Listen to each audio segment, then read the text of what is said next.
Olá, meu nome é Cleilton Amaral, professor de Geografia, e o nosso tema de hoje é fontes de energia e atmosfera. Em outras palavras, não poderia deixar de falar sobre os efeitos que as fontes energéticas, o seu uso, provoca na atmosfera. Por isso é um tema combinado, fontes de energia e atmosfera. Então acompanha comigo a partir de agora esse assunto. Espero que você possa aproveitar nos seus estudos.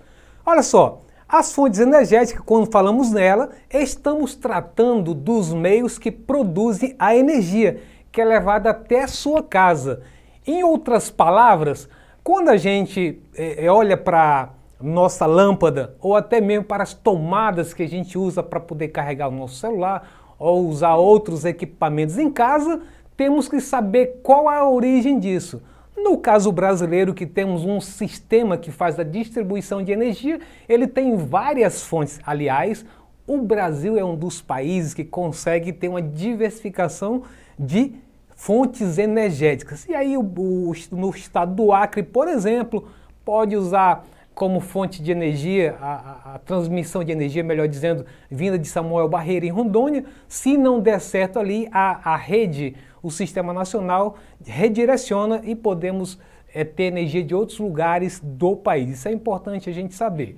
Então acompanha também a sequência. Para compreender melhor as fontes energéticas, o primeiro passo é identificar quais das fontes são renováveis, aquelas que estão se renovando constantemente, e quais aquelas que não são renováveis, aquelas que se esgotam com o tempo à medida em que o ser humano explora de maneira intensa.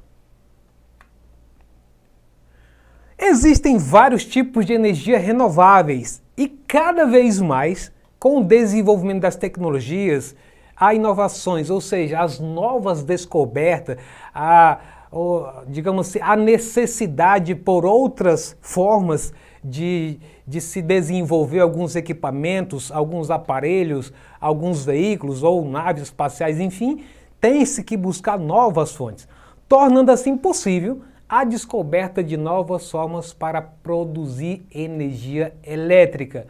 Então, olha só, nesse quadro, só alguns para ilustrar que a gente vai desenvolvê-los melhor.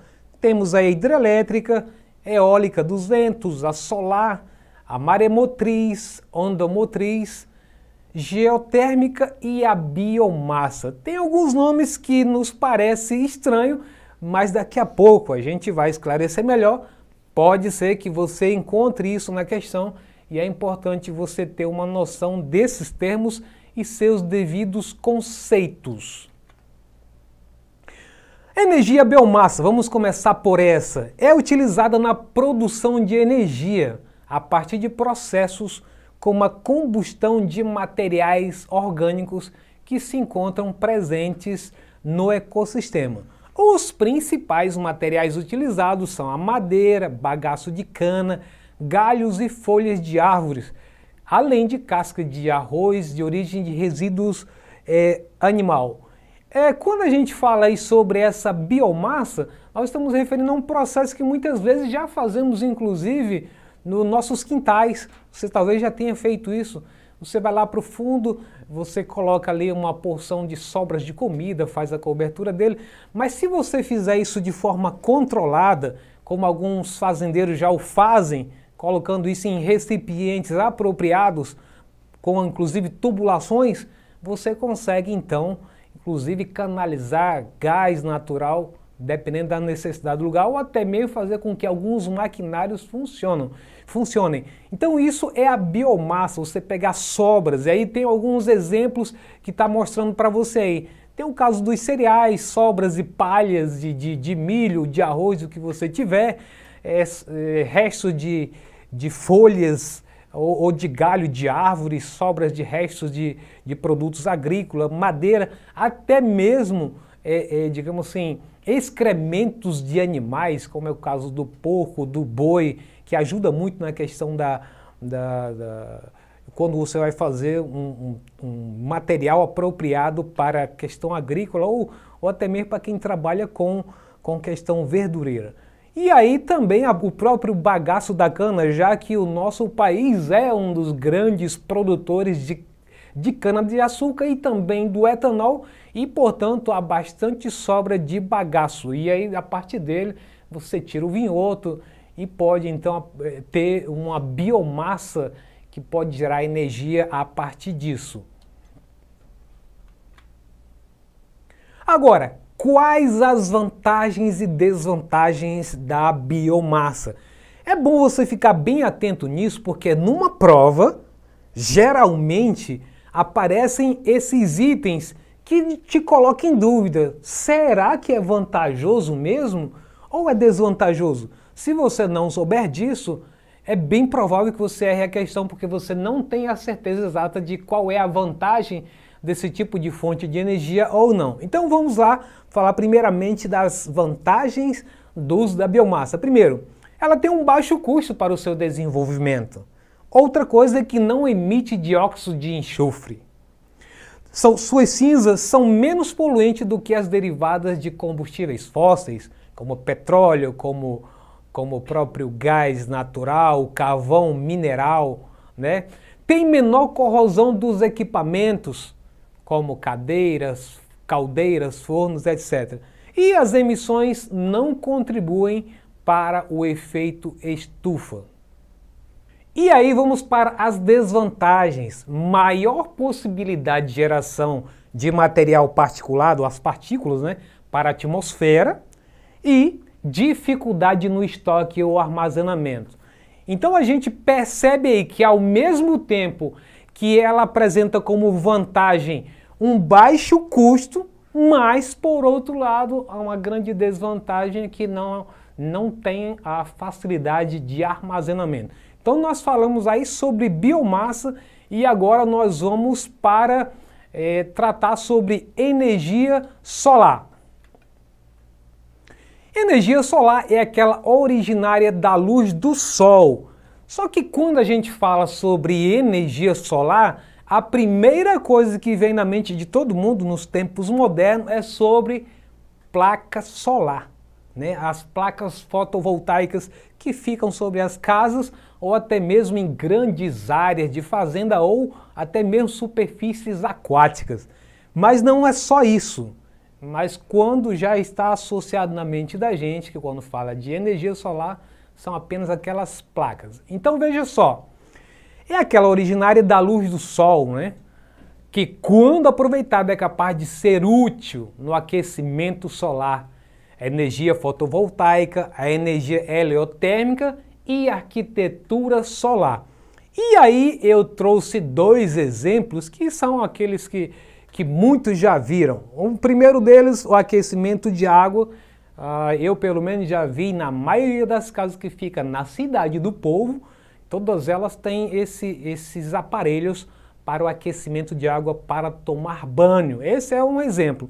E o outro, esse que eu acabei de falar para vocês, que são instalados nas residências. Então aí tem o painel que gera energia solar fotovoltaica. E atualmente já está até mais facilitada a aquisição desse equipamento, porque você coloca na sua residência para entrar no sistema de distribuição de energia do país. Que aí você vai ter um inversor solar, que nesse desenho mostra para você, um inversor que converte energia solar para casa ou empresa. Na sequência, a energia solar é enviada para o quadro de luz. No quarto, o relógio de luz bidirecional controla o que você precisa, ou seja, quando você já faz um pedido para uma placa fotovoltaica ou um projeto de energia solar, você já tem que fazer um cálculo de qual é o consumo da sua casa. A partir disso, aí o equipamento adequado para a sua necessidade. Daí você vai perceber que no item número 5, o excesso de energia que excede do teu consumo, ele é enviado para a rede. Né? O excedente vai para o Sistema Nacional de Distribuição. Muito bem. Quais as vantagens e desvantagens? Lembrando que eu disse para vocês que para cada uma delas vamos tratar sobre isso, que é importante para a gente poder saber em determinadas questões que são contextualizadas que é mais vantajoso, seja no Brasil ou seja no mundo, quanto ao uso das fontes energéticas. Então vamos lá. Vantagens. Não é uma energia poluente. Nós estamos falando de energia solar. Os equipamentos de captação precisam de uma manutenção mínima. Então isso já é uma vantagem porque tem menor custo para o bolso do cidadão que está, digamos assim, investindo nesse tipo de equipamento. Proveitosa em lugares de difícil acesso. A gente lembra que muitos governos, inclusive até no Acre mesmo, quando não é possível levar até uma certa comunidade a chamada energia, que são as instalações com portes, fiação e todo equipamento para levar luz até aquela comunidade, então os governos costumam adotar esse sistema de luz, de energia solar, né? Digamos assim, implantando placas nessas regiões. E aqui no Acre em especial é levado para as regiões mais longínquas, as comunidades indígenas, por exemplo. E aí, em países tropicais como o Brasil, a utilização da energia solar é viável em quase todo o território. Agora, falamos só de coisa boa. E agora as desvantagens. As condições climáticas podem causar oscilação na produção. Então, se você estiver numa localidade que, além do sol, ainda tem também constantes chuvas, então isso é um fator que pode causar oscilações. Locais com altas latitudes sofrem com alta queda na produção de energia durante os períodos de inverno. Quando a gente se refere a altas latitudes, são aquelas regiões que ficam na latitude norte do hemisfério, né, do hemisfério norte. Ou seja, as regiões de climas temperados e aquelas próximas do Círculo Polar Ártico. Essas é que têm menos condições mesmo de você usar uma placa solar, porque às vezes o sol aparece por poucas horas durante o dia e poucos dias, na verdade. Ao contrário de nossa realidade amazônica, que você tem o sol praticamente o ano inteiro. Às vezes com interrupção para a chuva, mas de modo geral, a maior parte do tempo a gente tem a presença do sol. Então, no caso das regiões mais geladas, é a mesma coisa que querer vender picolé numa região ou sorvete numa região que isso não tem compensação financeira, assim é você investir em energia solar num lugar desse, certo? E aí, os formatos de armazenamento de energia são pouco eficazes, né? É um problema semelhante ao que nós vimos no caso da biomassa. E os painéis solares possuem um rendimento de apenas 25%. Aí não está, mas vale a pena ressaltar que o custo das placas fotovoltaicas ainda é muito alta. E só para poder comparar isso, se isso fosse barato, todo mundo tinha uma em casa, né? Desde a baixa renda até a renda alta teria as suas placas fotovoltaicas. Mas é um custo alto e precisa até de financiamento para você poder ter esse sistema implantado na sua casa. Muito bem. E na sequência, temos a energia eólica, ou a energia que é movida pelo vento. É produzida através da força dos ventos, atrelado a um aerogerador. Esse que você está vendo aí, né?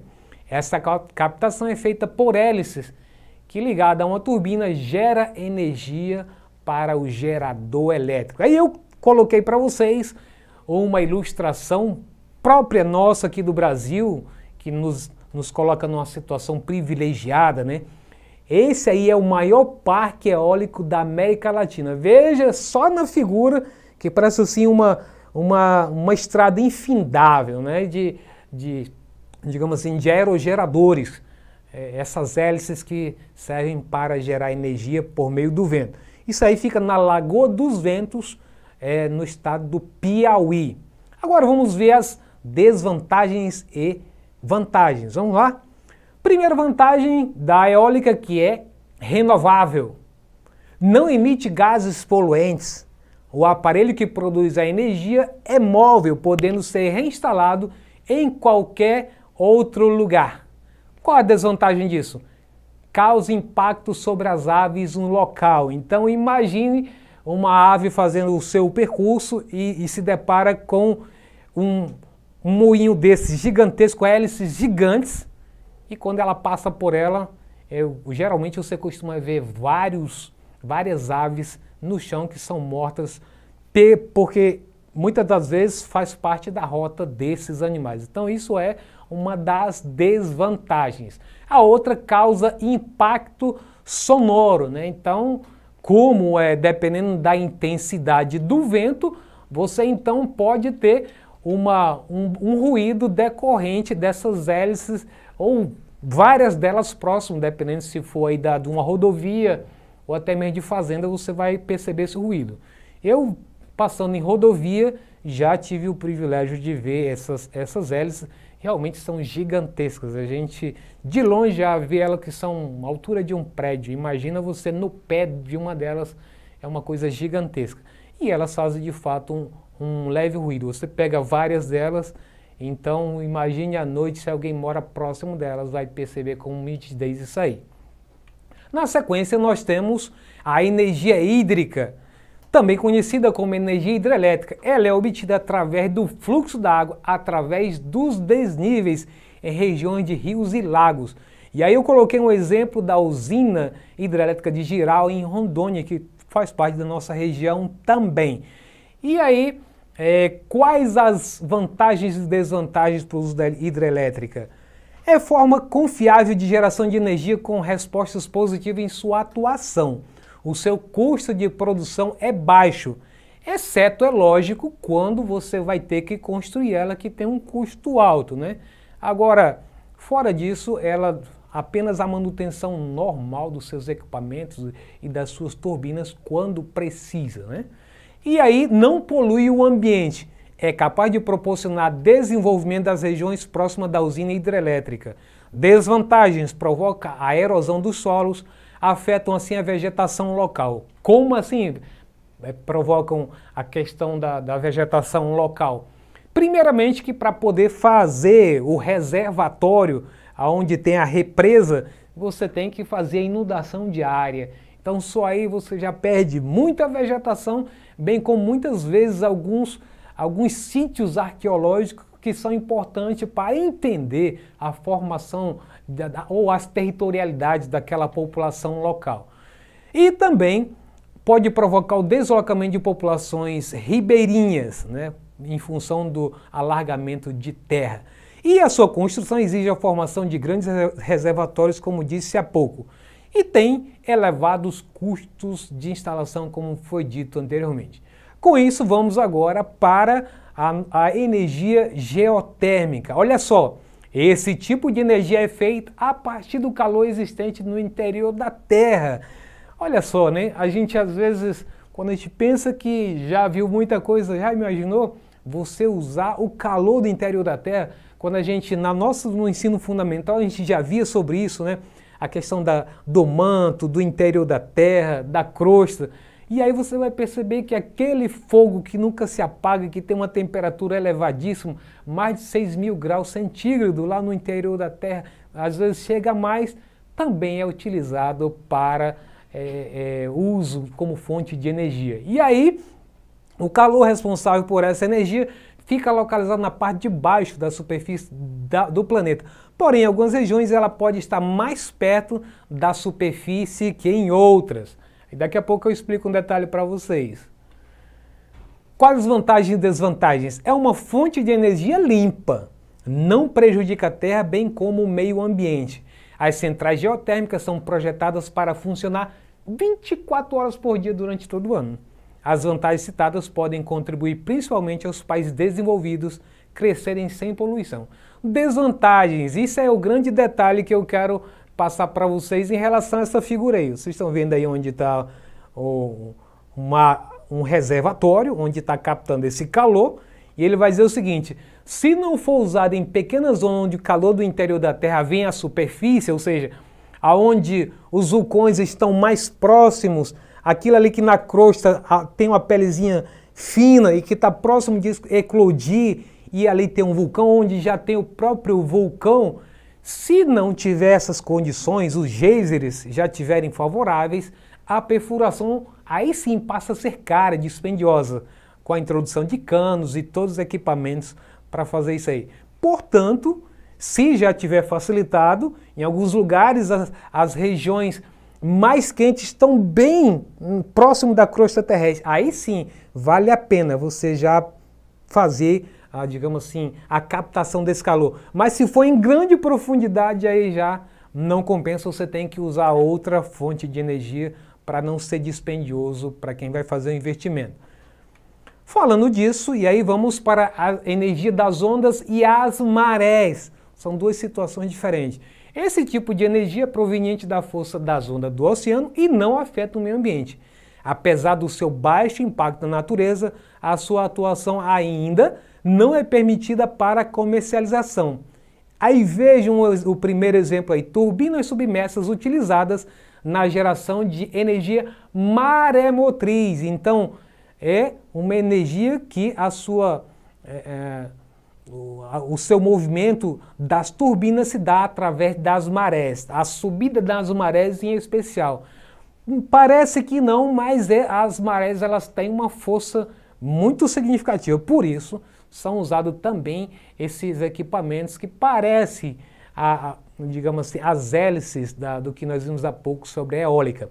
E aí a outra usina de Porto de Pecém, localizada no município de São Gonçalo do Amarante, no Ceará, essa daí é a que trabalha com a onda do mar. Então você vê que são dois braços mecânicos que estão estacionados em cima da lâmina d'água e quanto maior for a intensidade das ondas do mar, então mais tem capacidade de gerar energia nas turbinas desse equipamento. Então são tecnologias interessantes que tendem, você pensando aí no futuro, que é um mundo que visa a sustentabilidade por inteiro para o planeta, então são fontes de energia sustentáveis e alternativas que farão a diferença no futuro, se a gente comparar com praticamente o mundo que ainda depende de combustíveis fósseis. E aí, quais as vantagens e desvantagens? A constância e a previsibilidade da ocorrência das marés, dá de saber. Trata-se de uma fonte de energia renovável e limpa. O risco ao meio ambiente são mínimos. O volume de água no mar é grandioso. Quais as desvantagens? O custo de instalação são bastante elevados, né? Por isso elas ainda não são tão presentes em nosso meio. A geração de energia das marés depende do vento e das condições do mar. Você sabia? A energia solar pode representar a principal fonte de energia do mundo até 2050. A maior turbina eólica do mundo encontra-se no Havaí. A sua altura é superior à de um prédio de 20 andares e as pás das turbinas têm a envergadura de um campo de futebol. É muito grande, não é mesmo? A energia geotérmica é aproveitada há milhares de anos. As nascentes de água quente eram usadas no Paleolítico para cozinhar e muito mais recentemente pelos romanos para tomar banho. Então não é algo tão novo assim. Quanto à energia renovável, são aquelas que a gente pode dizer são as energias sujas, né, que provocam poluição ao meio ambiente, de um modo geral, seja para a atmosfera, as águas, o subsolo, enfim. São produzidas a partir de fontes de energia que se esgotam na natureza e, portanto, causam diversos impactos ambientais. Essa energia de origem orgânica, seja de origem vegetal ou animal, quando houve toda a decomposição há milhares de anos até gerar esses combustíveis fósseis. Vamos agora ver um gráfico de pizza, né? As fontes não renováveis em relação ao mundo.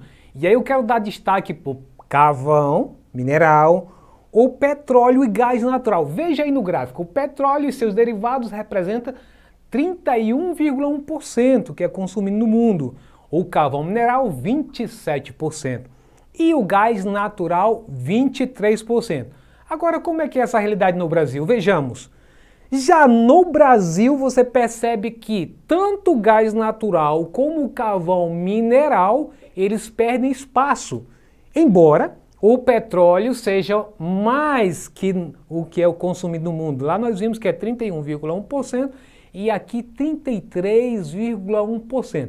No entanto, é bom lembrar que somando todas as outras fontes que são renováveis, é praticamente meio a meio, se você levar em consideração a hidráulica, derivado da cana-de-açúcar, lenha, carvão vegetal e outros renováveis, você tem praticamente meio a meio. Isso é importante a gente ressaltar. Agora vamos fazer uma diferenciação entre as energias renováveis e não renováveis, comparando o Brasil e mundo no ano de 2019. Olha só que disparidade! Quantas energias renováveis o Brasil equivale a 46%, enquanto que as não renováveis 54%. Agora veja as não renováveis no mundo, 86%, e as renováveis o mundo usa apenas 14%. Olha só as duas verdinhas. O Brasil tem 46% de energias renováveis ou alternativas contra 14%.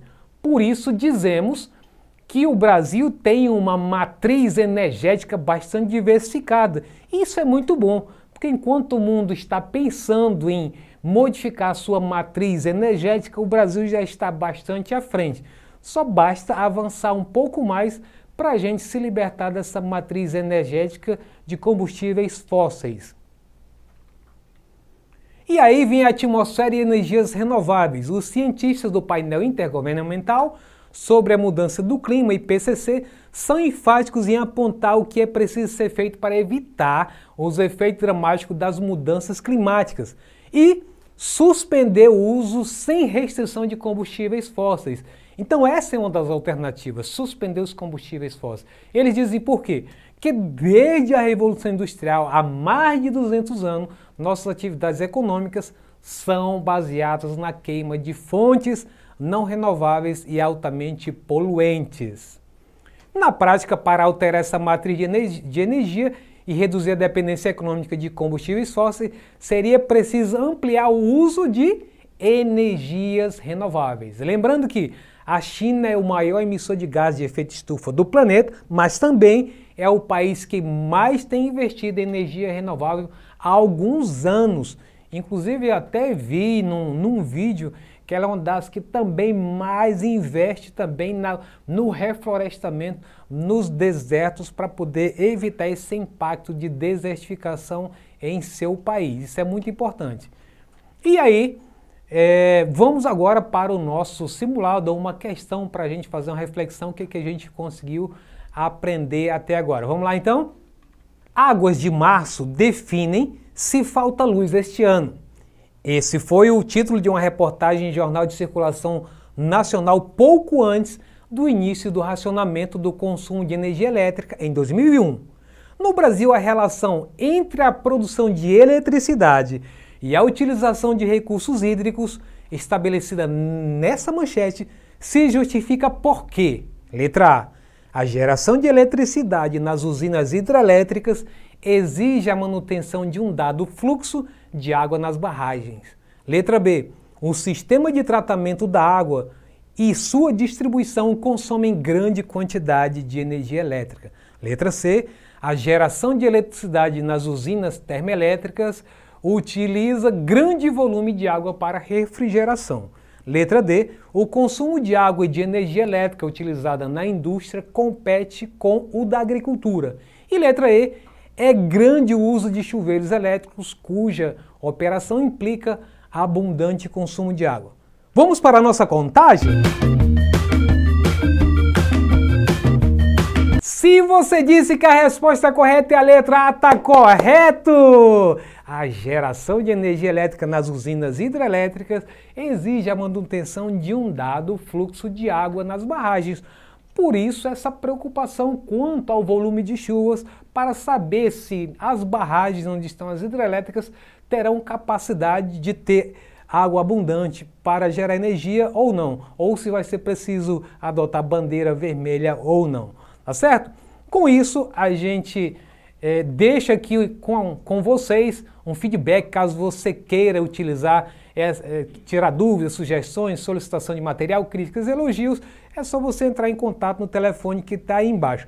Com isso, encerramos nossa aula de hoje. Um abraço e até a próxima!